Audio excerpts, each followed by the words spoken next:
오늘 우리에게 주시는 하나님의 말씀은 누가복음 7장 1절로 10절까지의 말씀입니다. 신약 성경은 제가 가진 성경 100쪽에 있습니다. 우리 함께 1절부터 10절까지 천천히 교독하겠습니다. 제가 먼저 읽겠습니다. 예수께서 모든 말씀을 백성에게 들려주시기를 마치신 후에 가버나움으로 들어가시니라. 어떤 백부장의 사랑하는 종이 병들어 죽게 되었더니 예수의 소문을 듣고 유대인의 장로 몇 사람을 예수께 보내어 오셔서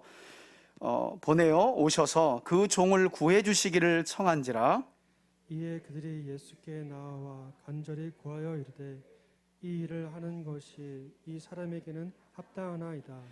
그가 우리 민족을 사랑하고 또 우리를 위하여 회당을 지었나이다 하니, 그래서 함께 가실새 이에 그 집이 멀지 아니하여 백부장이 벗들을 보내어 이르되 주여 수고하시지 마옵소서. 내 집에 들어오심을 나는 감당하지 못하겠나이다. 그러므로 내가 주께 나아가기도 감당하지 못할 줄을 알았나이다. 말씀만 하사 내 하인을 낳게 하소서. 나도 남의 수하에 든 사람이요 내 아래도 병사가 있으니 이더러 가라 하면 가고 저더러 오라 하면 오고 내 종도로 이것을 하라 하면 하나이다. 예수께서 들으시고 그를 놀랍게 여겨 돌이키사 따르는 무리에게 이르시되 내가 너희에게 이르노니 이스라엘 중에서도 이만한 믿음을 만나보지 못하였노라 하시더라. 10절 다 같이요. 보내었던 사람들이 집으로 돌아가매 봄에 종이 이미 나아 있었더라. 아멘. 우리 말씀 제목 다 같이 한번 앞에 보시고 함께 따라해 보겠습니다. 예수님을 놀라게 한 백부장의 믿음. 할렐루야. 오늘은 5월 가정의 달이라 불리는 첫 주일, 어린이 주일로 이렇게 지킵니다. 교회에 정해진 절기는 아니고요. 가정의 달 맞아서 교회들마다 이렇게 첫 주일은 어린이날 맞아서 어린이 주일로 그렇게 보냅니다. 무엇보다도 우리 성도들 가정에 우리 자라나는 아이들이 어려서부터 우리 예수님처럼 하나님과 사람에게 사랑받고 지혜가 충만하게 자라갈 수 있기를 예수님의 이름으로 축원해 드립니다. 그리고 오늘도 선포되는 하나님의 말씀을 통해서 우리 성도들 모두가 예수 그리스도가 하나님의 아들 되심을 믿고, 우리 지난주의 말씀 기억하시죠? 환영하는 여러분들을 되셔서 환영하는 여러분들에게 하나님께서 구원의 크신 은총을 충만하게 베풀어 주시는 예배의 시간이 되시기를 주의 이름으로 축원해 드립니다. 여러분, 복음서에 기록된 많은 말씀들을 보면 많은 경우 우리 예수님은 이스라엘 백성들에게 환영받지 못하고, 역사 안에서 보면 구약이 마무리되고 신약이 시작되기 전까지 대략 한 400여 년 동안 이스라엘 백성들은 메시아가 오기까지 암흑기를 보내요. 그 역사 안에서 고통의 시간을 보내며 특별히 큰 열강들의 압제를 받으며 그 어느 때보다도 이스라엘 백성들은 메시아가 오길 기다렸습니다. 문제는 메시아가 정작 이스라엘 땅에 왔지만 정작 그토록 메시아를 기다렸던 이스라엘 백성들은 메시아를 환영하지 않았고 오히려 배척했다는 거예요. 심지어는 우리가 지난주에도 함께 말씀을 통해 나눈 것처럼 예수님께서 자라나신, 그래서 가장 예수님에 대해 많은 것을 알고 있는 갈릴리의 나사렛 사람들조차도 예수님을 환영하지 않았고, 저가 목수 요셉의 아들이 아니냐 하며 말씀의 권위에는 놀라고 감동했지만 결국 예수님을 절벽 아래로 밀어 떨어뜨려 죽이려고까지 했다라고 성경은 말씀합니다. 그런가 하면 전혀 뜻밖의 사람들로부터 예수님께서 환영받으신 사건들도 복음서 안에 종종 기록되어 있는 것을 보게 되는데요. 여러분, 그 중에 한 그룹이 바로 로마 군대의 백부장들이었다라는 것을 우리가 알 수 있어요. 왜 제가 백부장이었다라고 말하지 않고 백부장들이었다라고 말씀을 드렸느냐? 복음서와 사도행전에 걸쳐서 놀라운 고백, 특별히 예수님을 향해 놀라운 고백을 했던 백부장들은 한 백부장이 아니에요. 같은 사람이 아니라는 거예요. 서로 다른 백부장들이었기 때문에 제가 백부장들이었다라고 말씀을 드린 겁니다. 특히 그 가운데 우리의 뇌리에 잘 남는 한 백부장 이야기가 마태복음 27장 25절에 나와 있는데요, 예수님이 십자가에서 몸 찢기시고 피 흘려 돌아가시는 그 현장에서 그 예수님을 십자가의 처형을 집행했던 한 백부장은 십자가에서 피 흘려 죽으시는 예수님을 향해 뭐라고 고백했느냐? 이는 진실로 하나님의 아들이었도다 라고 고백했던 백부장이 있는가 하면, 또 복음서는 아니지만 사도행전 10장에 어떤 기록이 있느냐, 가이사랴에 주둔했던 로마의 군대 한 백부장, 그의 이름까지 기록되어 있어요. 그 백부장의 이름은 뭘까요? 고넬료예요. 고넬료. 이 고넬료는 예수님과 하나님의 나라를 어떻게 환영했느냐, 그는 하나님을 경외하는 이방인으로서 많은 사람들을 구제하고 항상 하나님께 기도하는 사람이었다. 여러분, 많은 경우 우리는 복음서를 보면서 예수님께서 이스라엘 백성들을 동족에게 배척당하고 환영받지 못한 많은 사건들만 우리가 기억하는데요, 그렇지 않다는 거예요. 이렇게 극히 드물지만 예수님과 예수님을 통해 이 땅에 임한 하나님의 나라를 적극적으로 환영하고 기뻐하면서 맞아들인 사람들이 있었는데, 그 그룹들 중에 특별히 누가 있었다고요? 백부장들 그룹이 있었다는 거예요. 여러분, 예수님 당시 유대 땅에 주둔했던 로마 군대를 이끈 이 백부장이 가진 권위 또는 권세는 말 그대로 어떤 권세를 그들이 그 당시에 가졌느냐? 왜 백부장일까요? 그의 휘하에 100명의 군인들을 통솔하는 권세를 가졌기 때문에 그의 직분을 뭐라고 부른다고요? 백부장. 그럼 백부장은 누구에게 속해 있을까요? 천부장에게 속해 있는 거예요. 1000명의 군인을 거느리고 있는 사람을 천부장이라고 부르기 때문에. 그러나 백부장의 권세, 여러분 우습게 볼 권세 아닙니다. 당시 로마는 전 세계를 다스렸고 이스라엘도 로마의 속국으로 지나고 있을 때였어요. 그 이스라엘이 로마의 지배를 받고 있을 당시에 이스라엘 땅에는 로마 주둔군이 있었는데, 그 주둔한 군인들 중에 100명을 통솔할 수 있는 권세와 권위를 백부장이 가지고 있었다는 거예요. 역사적인 자료에 따르면 예수님 당시 백부장의 임금은요, 일반 군인들의 15배 이상에 달할 만큼 받았다고 그래요. 그러니까 차등이 상당히 많았던 것을 볼 수 있습니다. 결코 그의 권세가 작지 않았다는 거예요. 그런데 오늘 본문을 보면 사실은 어쩌면 이스라엘을 통해 오신 메시아이신 예수님과 전혀 상관없는 이스라엘 땅에서 이스라엘 백성들을 다스렸던 이 백부장, 이 어떤 백부장으로 인해 예수님이 감동을 받으셨다는 거예요. 오늘 본문을 보시면 이처럼 100명의 군인들을 이끌 만큼 막강한 권세와 권위를 가졌던 백부장이 어떻게 그럼 예수님을 감동시켜 놀라게 했느냐? 여러분 잘 기억해 보시면 복음서를 보시면서 한번 떠올려 보세요. 제가 말씀을 전하는 중에 설명드리겠지만, 언제 예수님의 탄생 이야기부터 십자가 사건까지 이야기 중에 예수께서 놀라셨다, 아니 유대 지도자들이 놀래고 유대 백성들이 놀래고 또 누가 놀랬다라는 게 아니라 예수님이 놀라셨다는 표현이, 그런 사건이 있었는가, 한번 곰곰이 생각해 보면서 오늘 본문을 들어보시라는 거예요. 오늘 설교를 들어보시라는 거예요. 자, 그럼 이 백부장은 어떤 믿음으로 과연 예수님을 감동시켜 놀라게 했느냐? 오늘 본문 1절부터 함께 살펴볼까요? 1절입니다. 예수께서 모든 말씀을 백성에게 들려주시기를 마치신 후에 가버나움으로 들어가시는데요, 여러분 이 말씀은 마태복음의 관점에서 보면 지금 예수님은 산상수훈의 말씀을 마치시고 산에서 내려오신 후를 말하고요, 이것을 누가복음의 관점에서는 산상수훈이라 하지 않고 한번 따라합시다. 평지설교. 누가복음에서는 아마도 이방인이었던 누가의 눈에 유대 땅의 산들은요 그냥 구릉지와 언덕으로 보였던 것 같아요. 마태는 이스라엘 백성이었기 때문에, 유대 출신이기 때문에 높은 산을 보지 못해요. 유럽에 있는 그런 산들을 보지 못했기 때문에 조금만 이스라엘 백성들은 이 구릉지 높아도 산이다 이렇게 표현해요. 그래서 예수님께서 산상에서 말씀을 가르치고 내려오셨다라고 동일한 본문을 기록하고 있는데, 이방인인 누가는 동일한 사건과 상황을 평지에서 가르치셨다 이렇게 표현하고 있는 거죠. 중요한 것은 이렇게 예수님께서 평지 설교를 마치신 후에 가버나움으로 들어가시는데, 자, 이때 2절에 보니까 어떤 로마 백부장의 어떤 종이라고 말해요? 한번 따라합시다. 사랑하는 종이. 예, 이 지금 이스라엘 땅에 거주하며 유대민족을 지배하고 있었던 어떤 백부장의 사랑하는 종이 병들어 죽게 되었다는 거예요.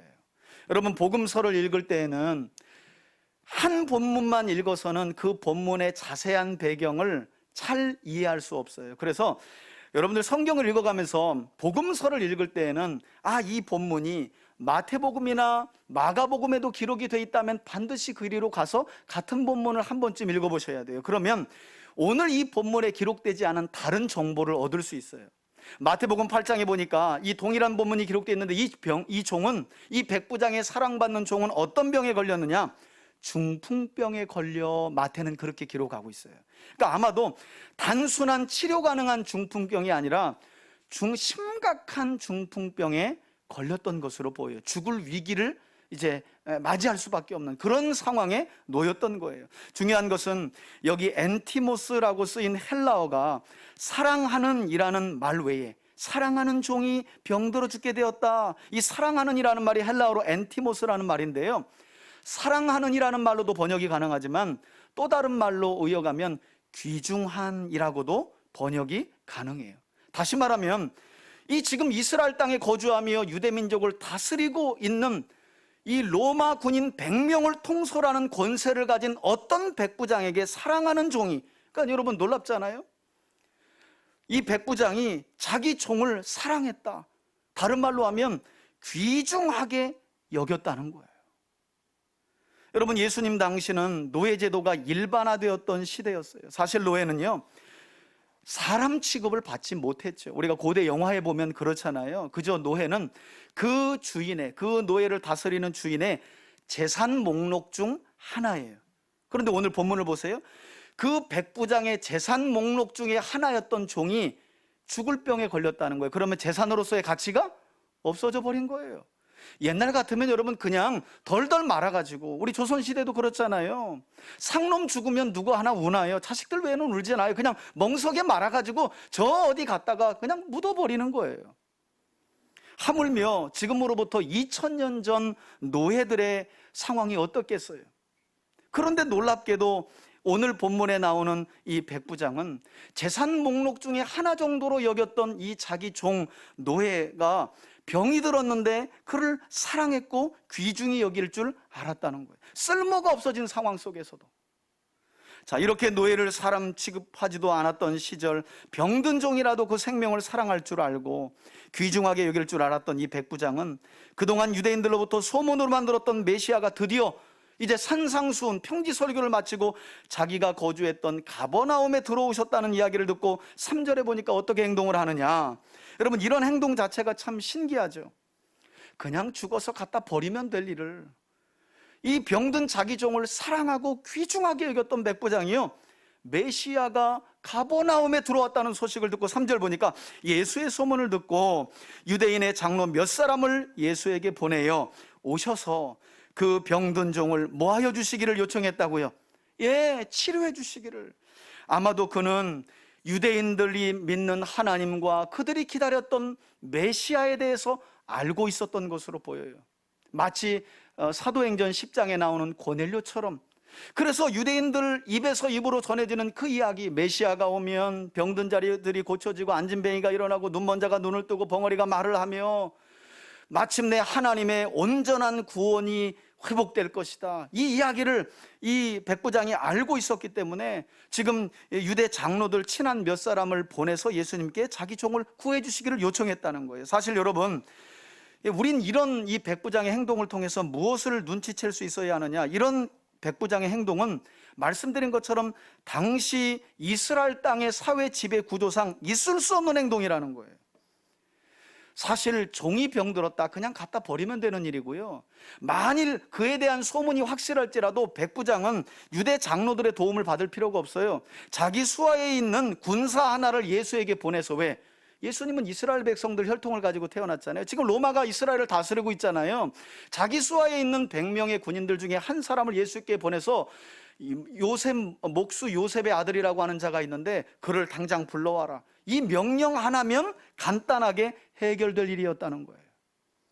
하지만 여기에서 오늘 본문 3절에서 우리가 읽었던 것처럼 이 백부장은요, 아주 정중하게 자기와 친했던 유대 장로들을 예수님께 보내는 이런 남다른 믿음을 가진 사람이었다는 사실을 성경이 우리에게 말씀해주고 있다는 거예요. 자, 이렇게 백부장으로부터 부탁을 받고 가버나움으로 들어오신 예수님께 대신 찾아갔던 유대 장로들은 예수님을 찾아가서 어떤 말을 건네느냐? 4절 보시겠어요? 이에 그들이 예수께 나와 어떻게 해요? 여러분 여기 보세요.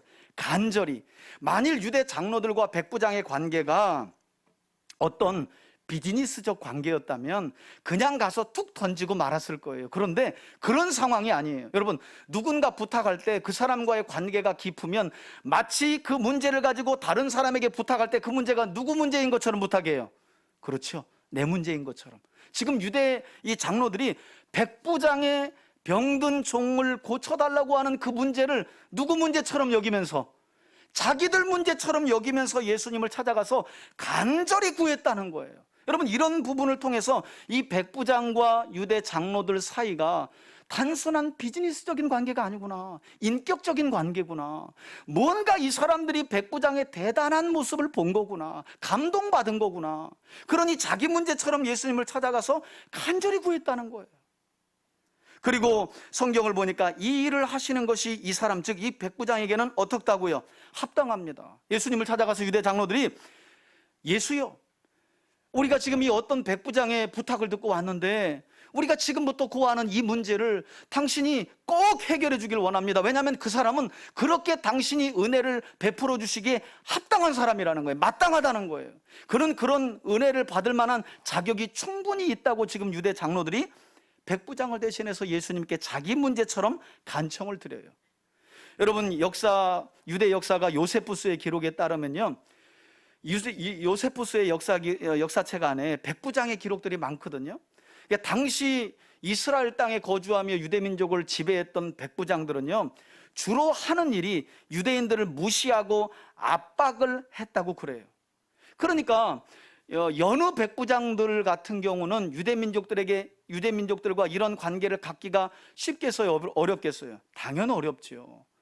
여러분, 제가 한 가지 실례를 드릴까요? 누가복음 3장에 보면 세례 요한이 예수님 앞서서 요단강에서 이스라엘 백성들에게 세례를 주면서 회개하라, 천국이 가까웠다라고 말씀하면서 구체적인 회개의 열매를 언급하는 내용이 나오는데, 세리는 이런 회개의 열매를 맺고, 그리고 나서 나오는 말이 뭐냐면 군인들을 향해 회개의 열매를 맺으라고 하면서 어떤 내용을 세례 요한이 외친 일이 있느냐? 군인들은 더 이상 유대민족들에게서 강탈하지 말고 거짓말로 그들을 고발하여 부당하게 착취하지 말며 받은 급료에 족한 줄 알아라. 여러분, 이게 무슨 말이에요? 그 당시 이스라엘 땅에 거주하며 이스라엘 유대인들을 지배했던 로마 군인과 백부장들은 하는 일이 뭐예요? 폭동이 일어나지 않게 막는 역할을 주로 하지만 늘 힘약한 유대 민족들에게서 뭘 하고? 재산을 강탈하는 거예요. 그리고 꺼리도 안 되는 일을 만들어가지고 법정에서 고발해가지고 억울함과 누명을 씌워가지고 그들에게 있는 전답이나 재산을 강제로 취하는, 그래서 받은 급료 외에 그런 부수입을 챙기는 일이 그들이 하는 일이었다는 거예요. 그러니 로마 군인에 의해 지배를 받는 이스라엘 백성들, 또 그들을 다스리는 권세를 가진 백부장을 유대인들이 볼 때 얼마나 싫어했겠냐는 거예요. 나쁜 놈들. 세리도 마찬가지예요. 자, 그런데 오늘 본문에 등장하는 이 백부장은 여느 백부장들과 달랐다는 거죠. 오히려 그는 이어지는 5절을 보시면 로마의 지배를 받고 있었던 유대민족들을 향해 어떻게 대해주었다고 성경은 말씀하느냐? 시작부터 그에게는 사랑하는 병든 종이 있다, 이 말도 우리에게 충격적인데, 더 놀라운 사실은 유대 장로들의 입에서 나와요. 5절입니다. 그가 예수님께 간청하면서 어떤 말도 설명을 덧붙이냐면, 예수님, 그는 우리 민족을 사랑하고 또한 우리를 위하여 무엇도 지어줬다고요? 오늘날로 말하면 예배당도 건축해줬다는 거예요. 다음 주에 이런 백부장 한 사람 왔으면 좋겠네. 회당까지 지어줬다는 거예요. 여러분, 이렇게 이 백부장은 자기 수하에 있는 병든 종뿐만 아니라 그가 지배하고 있었던 유대인들까지도 사랑했던 군인이었고 귀중하게 여길 줄 알았던 군인이었고 심지어는 그들을 위해 자비로 회당까지 지어주는 선행을 베풀었다는 거예요. 그러니 이 유대 장로들이 백부장의 문제를 누구 문제인 것처럼 예수님께 간절히 요청했다고요. 자기 문제인 것처럼. 여러분, 저는 여기에서 저와 여러분들이 한 가지를 좀 가만히 그리고 좀 곰곰이 생각해 볼 수 있기를 바라요. 무슨 말인가 하면, 만일 여러분들이 백부장의 입장에 처해 있다면 사랑하여 죽게 된 종이 아니라 여러분 자신의 문제로 인해 죽게 될 상황에 처해 있을 때 여러분들은 누군가 여러분들의 문제를 내 문제처럼 여기며 하나님과 예수님께 기도해 줄 사람들이 있으신가요? 아니, 그런 삶을 일구어 살아가고 계시냐는 거예요. 우리가 이런 부분을 돌아봐야 된다는 거죠. 여러분, 말할 것도 없잖아요. 지금 코로나 상황이 진행되면서 교회의 위신이 떨어지고 그래서 복음의 가치가 훼손되고 하나님의 이름이 얼마나 그 영광의 땅에 떨어져 있는지 몰라요. 교회가 어려움을 처하면, 저는 아직도 기억하거든요. 저희 아버지가 예수님을 믿는 분이 아닌데 한 동네에서 교회가 불에 탄 일이 있었어요. 제 모교회가. 그때 동네 사람들이 나서가지고, 그 당시는 여러분 교회 인심이라는 게 그랬다니까요. 예수를 믿으면, 예수 믿는 사람들의 삶이 그랬어요. 그래서 교회가 불에 탔는데 동네 사람들이 십시일반 모아가지고 건축을 해줬다는 거예요. 여러분, 왜 이런 일이 지금은 사라졌을까요? 왜 이런 일이 우리에게는 볼 수 없는 걸까요? 변질됐다는 거죠. 그리스도인의 삶이 그 옛날의 순수함을 잃어버렸다는 것이고 교회의 존재의 목적이 이상해져 버렸다는 것 아니겠어요? 그래서 교회가 어려움을 당하고 그리스도인들이 어려움을 당하고 목회자가 어려움을 당해도 누구 한 사람 울어줄 사람이 없어요. 내 문제인 것처럼 여기면서 기도해 줄 사람이 없어요.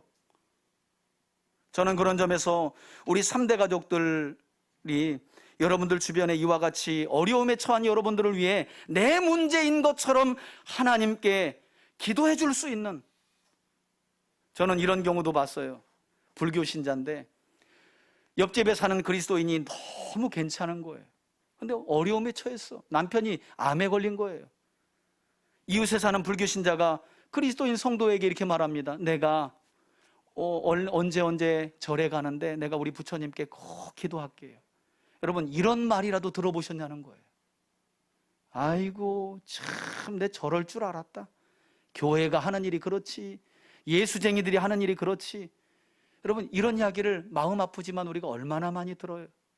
저는 그런 점에서 우리 3대 가족들은 여러분들 주변에 이처럼 여러분들이 어려움에 처했을 때 마치 백부장에게는 유대 장로들이 있었던 것처럼 그 누군가가 여러분들의 눈물을 내 눈물로 여기며 여러분들의 삶의 고통을 내 고통처럼 여기며 하나님과 예수님께 기도해 줄 수 있는 그런 사람들이 여러분 주변에 많기를 바라고요.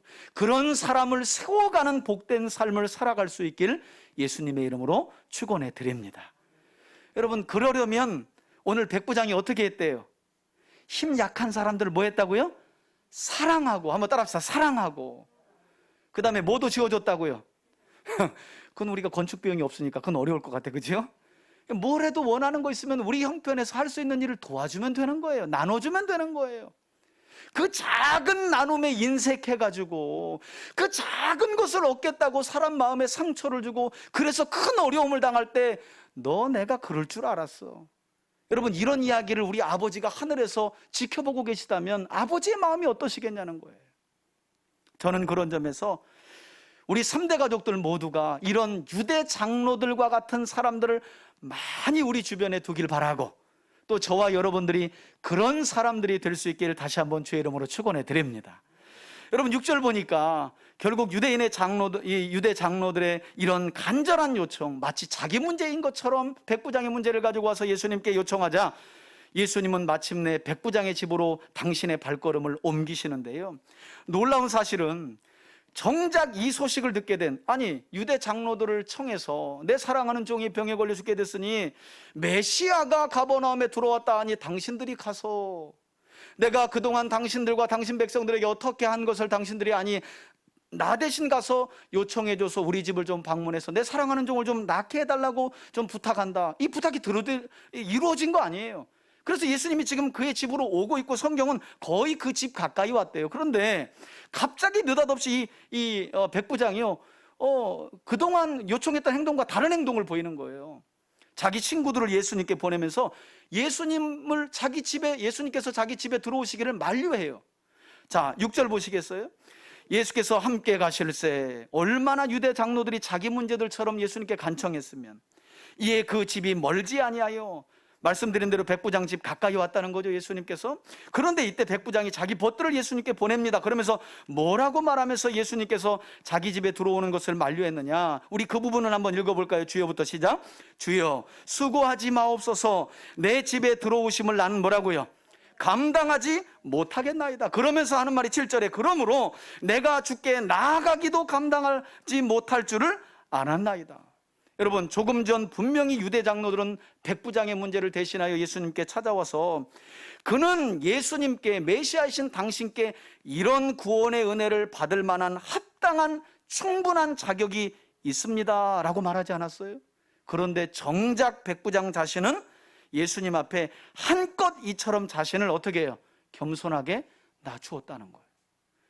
지인이었던 유대 장로들은 예수님께 그는 은혜 받을 자격 있는 사람입니다, 그의 요청을 메시아이신 당신이 꼭 들어주셔야 합니다, 정작 이렇게 말했는데요, 본인은 예수님 앞에 저는 예수님을 저희 집에 모실 만한 자격도 없고 합당하지도 않고 예수님께 거꾸로 나아가서 예수님을 맞이할 자격도 합당하지 않은 사람입니다. 이게 백부장의 믿음이었다는 거예요. 그러면서 백부장이 마지막으로 건넨 말이 뭐예요? 여러분, 주님 뭐만 하사, 한번 따라 합시다. 말씀만 하사 내 하인을 낫게 하소서. 거의 집에 가까이 다 왔는데요, 예수님을 세워놓고 자기 벗들을 보내 뭐라고 전하냐면, 주님, 그곳에서 내 집에 들어오심을 저는 감당하기 어렵습니다. 주님을 나가서 맞이하기에도 저는 감당치 않습니다. 다만 그곳에서 말씀만 하셔도 내 종이 나을 줄 믿습니다. 다시 말하면 예수님께서 가지신 권세라면 굳이 예수님께서 저희 집에 오시지 않고 지금 서 계신 그곳에서 말씀만 하셔도 제 하인의, 사랑하는 하인의 병이 나을 줄 믿습니다. 이렇게 놀라운 고백을 드렸다는 거예요. 여러분, 지난 수요일 저녁에 우리가 요한복음 8장 32절 말씀 성경 바로 알기 시리즈를 통해 함께 나누었잖아요. 지난 수요일 저녁에 진리를 알지니 진리가 너희를 자유케 하리라는 말씀이 무슨 뜻인지, 성경이 말씀하는 진리가 과연 무엇인지 함께 나누었거든요. 성경이 말씀하는 진리란 설명할 수 없는 진리가 아니라는 거예요. 철학적이거나 이성으로만 생각하고 판단할 수 있는 사변적인 개념의 진리. 그래서 수많은 대학들이 진리를 탐구하고 추구한다 하지만 그 진리는 성경이 말씀하는 진리와 다르다라는 사실을 제가 가르쳐 드렸어요. 오히려 성경은 어떤 진리를 말씀하시느냐? 성부, 성자, 성령 하나님의 참되심, 성품을 말해요. 그리고 그분의 진실하심과 신실하심, 변함없이 한결같이 사랑하시는 성품. 성경은 그 하나님의 진실하시고 신실하시고 변함없는 성품이 진리다라고 우리에게 말씀한다는 거예요. 그리고 그 변함없는 하나님의 신실하신 성품을, 그 진리를 아는 자들만이 뭘 누릴 수 있다고요? 자유케 된다는 거예요. 죄에서 자유뿐만 아니라 여러분 생각해 보세요. 왜 이 백부장이 오시는 예수님을 만류하면서 그곳에서 말씀만 하여도 제 문제는 해결될 줄 믿습니다, 제 사랑하는 종은 병에서 놓여지게 될 줄 믿습니다 라고 말할 수 있었는가? 여러분, 우리 예수님은 전지전능하신 하나님인데 그분에게 시공간이 무슨 장애물이 될 수 있겠어요? 그러니까 믿음이 없는 사람들에게는 시공간이 장애물이 되죠. 그러나 예수님이 어떤 분이신지 그분의 성품과 속성과 능력을 아는 사람들에게 시공간은 더 이상 장애물이 되지 않는다는 거예요. 매이지 않고 자유함으로 예수님께 간구할 수 있다는 거예요. 그러니 이런 믿음을 가지고 자유함 속에서 예수님이 어떤 분이신지 알았던 백부장은 굳이 예수님을 왜 자기는, 아마도 학자들은 그런 이야기를 합니다. 왜 유대 장로들을 그들이 보냈을까? 왜 그가 나가서 예수님을 맞이하지 않았을까? 여러분, 예수님 당시에는요, 유대인들이 율법을 따라 살았어요. 유대인들은 이방인들과 접촉하면 부정하게 돼요. 그러면 성전에 나가서 정결구례를 통해 다시 정결해져야 되는 거예요. 아마도 이 백부장은 그 유대 안에서 그 율법을 알았기 때문에 굳이 이방인인 자기가 예수님을 접촉하게 되면 예수님이 부정해진다는 것을 알기 때문에 그렇게 하지 않았을 것이다 라고 조심스럽게 학자들이 주장을 해요. 상당히 설득력 있는 내용이다, 이렇게 저는 생각합니다.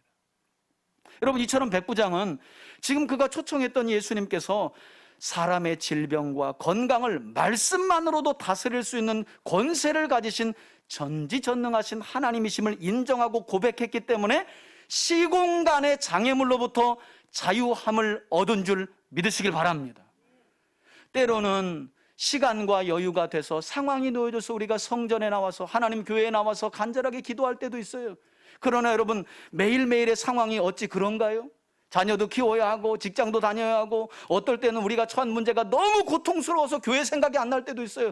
그때 예수님이 누구신지를 기억하라는 거예요. 그리고 시공간을 초월하여 전혀 제약받지 않으시고 우리의 도우심에 귀 기울이시고 능력을 베풀어 주시는 하나님을 기억하며 간청할 수 있는 여러분들이 되시길 예수님의 이름으로 축원해 드립니다. 그때에는 죄에 매여 있지도 마세요.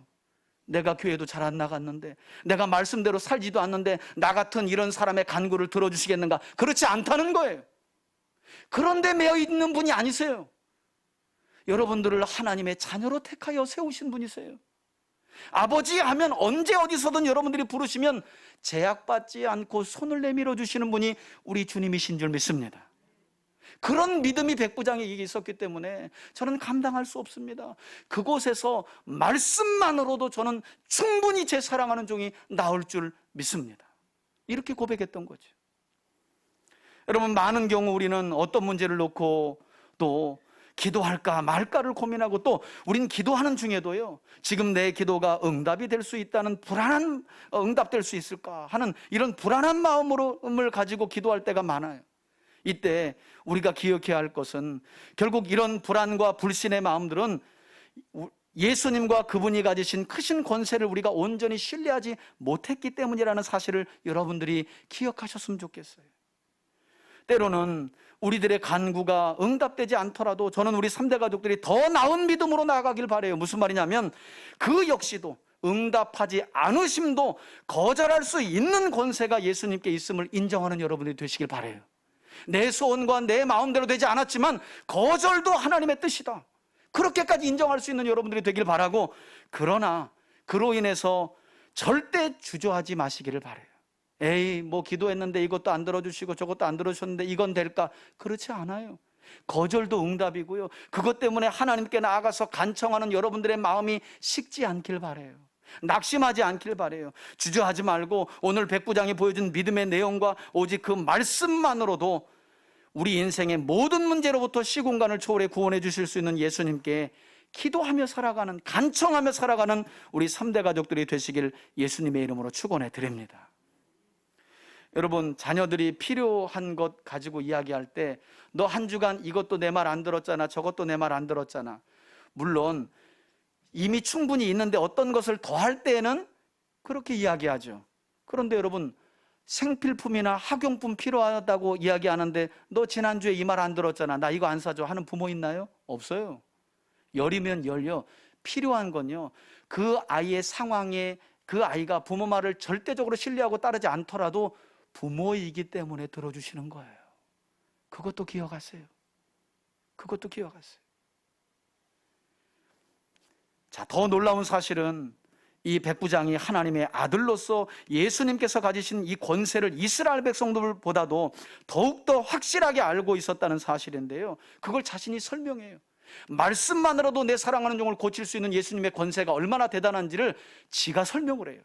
뭐라고 설명했느냐? 8절 보세요.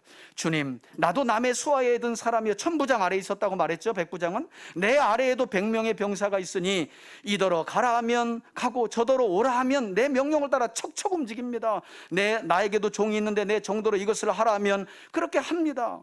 다시 말하면 백부장의 권세만 해도 그 수하에 있는 병사들과 종들이 명령대로 척척 움직이는데, 하나님의 아들이신 예수님께서 가지신 이 권세야말로 말할 게 무엇이겠습니까? 이렇게 예수님이 가지신 예수님 자신의 권세와 말씀의 능력을 신앙으로 고백했다는 거예요. 자신이 가진 백부장의 권세와 비교하면서, 비교할 바 아니지요. 그러니 그 서 계신 자리에서 말씀만 하옵소서. 이게 백부장의 믿음이었다는 거죠. 자, 이렇게 예수님을 만류하며 자신의 믿음을 고백한 백부장을 향해 9절 한번 보시겠어요? 마지막으로 예수님은 어떤 반응을 보이셨습니까? 예수께서 이 모든 말을 들으시고 그를 어떻게 여기시고 놀랍게 여겨, 제가 설교 서두에 예수님 공생의 모든 사건들을 기억해 보십시오. 혹여라도 예수님 자신이 어떤 사건과 사람을 향해 놀라셨다라고 하는 표현이 있는가? 여러분 생각해 볼 것도 없어요. 없습니다. 오늘 이 사건이 유일해요. 동일한 본문을 기록하고 있는 마태복음에는 나와 있지만 사건으로는, 사람으로는 이 사람이 유일해요. 유일하게 예수님이 이 땅에 오셔서, 물론 수로보니게의 여인의 믿음을 통해서 여인아 내 믿음이 너를 구원하였다 라고 말씀을 하셨지만, 그 자리에서도 예수께서 놀라라고 하는 표현은 없어요. 유일하게 예수님이 누군가 예수님 자신이 누구신지를 바르게 알고 그 권위를 인정하는 것에 있어서 놀라신 일은 이 백부장이 유일하다는 거예요. 저는 여기에 플러스, 오늘 이 말씀을 듣는 저와 여러분들이 이 그룹 안에 들어갈 수 있기를 주의 이름으로 축원해 드립니다. 우리가 그런 욕심도 좀 냅시다. 예수님이 놀라셨대요. 유일하게 복음서 안에 기록되어 있는 말씀이에요. 자, 그리고 나서 예수님은 이때 놀라시기만 한 것이 아니라 돌이키사 따르는 무리에게 이르시되 뭐라고 말씀하십니까? 내가 너희에게 이르노니, 야, 메시아를 그토록 기다렸던 내 백성 이스라엘 중에서도 이만한 믿음은 내가 만나보지 못했노라. 처음이었다는 거예요. 하나님이신 예수님이 감동하고 감탄할 만한 믿음. 여러분, 한 가지 그런데 제가 조심스럽게 여러분들에게 말씀드릴 게 있어요. 이것은 헛갈리면 안 돼요. 무슨 말인가 하면, 여러분, 예수님께서 백부장을 향해 말씀하신 내가 이스라엘 중에서도 이만한 믿음을 본 일이 없다라고 말했던 백부장의 이만한 믿음은 오해하시지 말라는 거예요. 백부장 자신에게 있는 믿음, 곧 백부장이 가진 믿음의 상태 그 자체를 말씀하는 게 아니에요. 오히려 백부장이 지금까지 고백했던 믿음의 내용이에요. 그리고 믿음의 대상에 대한 신뢰를 말씀하고 있는 거예요. 무슨 말인가 하면, 여러분, 우리의 믿음의 상태라는 것은 사실 수실로 변하잖아요. 믿음이 좋았다가 말았다가, 상황이 어려우면 낙심됐다가, 뭔가 잘 되면 또 우쭐하고 좋았다가. 그러니 생각해 보시라는 거예요. 그런 믿음의 상태, 우리가 가진 믿음의 상태를 따라 하나님이 기도를 들으시고 안 들으신다면 일생에 우리의 기도가 몇 번이나 응답되겠어요? 아니, 여러분, 늘 충만하세요? 목사인 저도 낙심이 절망일 때가 많은데 맨 문제들 아니에요. 내 문제도 힘들고 가족 문제도 있고 교회 오면 성도들 문제인데 나야말로 낙심천만한 사람이지. 그런 여러분, 늘 우울하고 낙심하고, 또 이렇구나. 여러분, 이런 믿음의 상태, 왜 하나님은 이렇게 안 도와주시지? 내가 이렇게 열심히 목회하고 우리 성도를 열심히 하는데 이렇게 좀 이렇게 안 일으켜 주시지? 늘 어떨 때는 불만도 가지고. 여러분, 이런 믿음의 상태가 얼마나 주기적으로 왔다 갔다 해요. 그런 믿음의 상태를 보고 주님이 나를 도와주시고 내 기도를 들어주신다? 몇 번이나 응답되겠느냐는 거예요.